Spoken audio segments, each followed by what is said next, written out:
నల్గొండ జిల్లా ఐఎస్ఐ తీవ్రవాదుల అడ్డాగా మారిందని ఎంపీ రఘునందన్ రావు ఆరోపించారు. దేశంలో ఎక్కడ ఉగ్రవాద దాడులు జరిగినా మూలాలు నల్గొండలోనే కనబడతాయని అన్నారు. ఉగ్రవాదులకు నల్గొండ సేఫ్ జోన్గా మారిందని విమర్శించారు.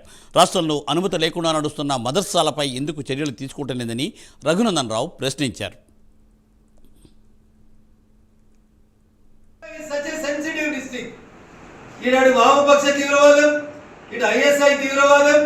అన్నింటికి ఇది అడ్డాగా ఉపయోగపడుతుంది.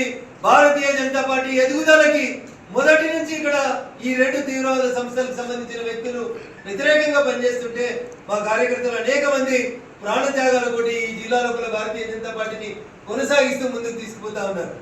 This is the right time.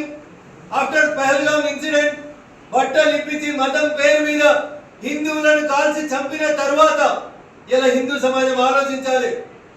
ఎటు పోతా ఉంది దేశం? కొన్ని రోజులు లవ్ జిహాద్ అన్నారు, ల్యాండ్ జిహాద్ అంటున్నారు. కిషన్ గాంధీ గుజరాత్, బీహార్ ఇట్లాంటి ప్లేస్లలో ల్యాండ్ జిహాద్కి వస్తున్నారు. ఇట్లా రకరకాలైనటువంటి పేర్లు చెప్పుకుంటూ వస్తూ ఇలా మదర్సాల పేరిట జిహాద్ చేస్తా ఉన్నారు. కాబట్టి మదర్సాలన్నీ కూడా నేను సూటి కడుతున్న మా నల్గొండ జిల్లా కలెక్టర్ గారిని, ఎస్పీ గారిని, మీరు స్కూల్ ఇన్స్పెక్ట్ చేస్తారు, కాలేజీలు ఇన్స్పెక్ట్ చేస్తారు, ఆసుపత్రులు ఇన్స్పెక్ట్ చేస్తారు.